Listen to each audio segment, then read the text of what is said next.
रवि किशन भैया संसदई चलते बा, वही में 6 गो फिल्म तू ही करबा, कातना फाइनेंस दिया मैं तोनी ऐसे पैसा ऐसे मांगत बाड़ा जैसे कर्जा लेवे आई बाड़ा। अरे पगलेट लोग तोनी एक कर्जा देले बाड़ा।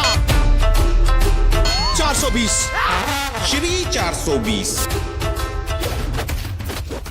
हेलो दोस्तों, एक और भोजपुरी फिल्म इंडस्ट्री में बड़ी फिल्म शामिल होने जा रही है जिस फिल्म का नाम है श्री 420। इस फिल्म का ट्रेलर अभी हाल ही में रिलीज हुआ है जिसमें बहुत ज्यादा कॉमेडी, थोड़ा सा एक्शन और थोड़ा सा इमोशन भी देखने को मिल चुका है। ट्रेलर से पता चलता है कि फिल्म कॉमेडी बेस्ड होने वाली है जो आप सभी को बहुत ज्यादा पसंद आएगी और एक्चुअली में खेसारी लाल यादव की ऑडियंस इन्हें बहुत ज्यादा पसंद करती है एज अ कॉमेडियन। फिल्म को प्रोड्यूस किया जा रहा है मधु शर्मा और समीर आफ्ताब द्वारा और Madhu Sharma as a actress भी इस फिल्म में नजर आने वाली है और इनके साथ श्वेता महारा भी एज अ एक्ट्रेस इस फिल्म में नजर आएंगी। फिल्म में प्रकाश जैस, संजय पांडे और भोजपुरी के ऑलमोस्ट सभी कॉमेडी करने वाले एक्टर इस फिल्म में नजर आएंगे और खेसारी लाल यादव मुख्य भूमिका निभाते हुए आप सभी को इस फिल्म में नजर आने वाले हैं। ट्रेलर बहुत ज्यादा पसंद किया जा चुका है। अभी तक इस फिल्म का कोई ऑफिशियल रिलीजिंग डेट आउट नहीं हुआ है, लेकिन ये फिल्म इस साल ही आप सभी को सिनेमा हॉल में देखने को मिलेगी। लेकिन उससे पहले आप सभी को खेसारी लाल यादव की फिल्म अवैध देखने को मिलेगी। उसके बाद हो सकता है ये फिल्म रिलीज हो। इसका releasing date, official releasing date जल्दी आउट होगा जिसका अपडेट आप सभी को इस चैनल से देखने को मिल जाएगा। तो चैनल को सब्सक्राइब जरूर करिएगा। मैं मिलता हूँ आपसे अगली वीडियो में एक नए अपडेट के साथ।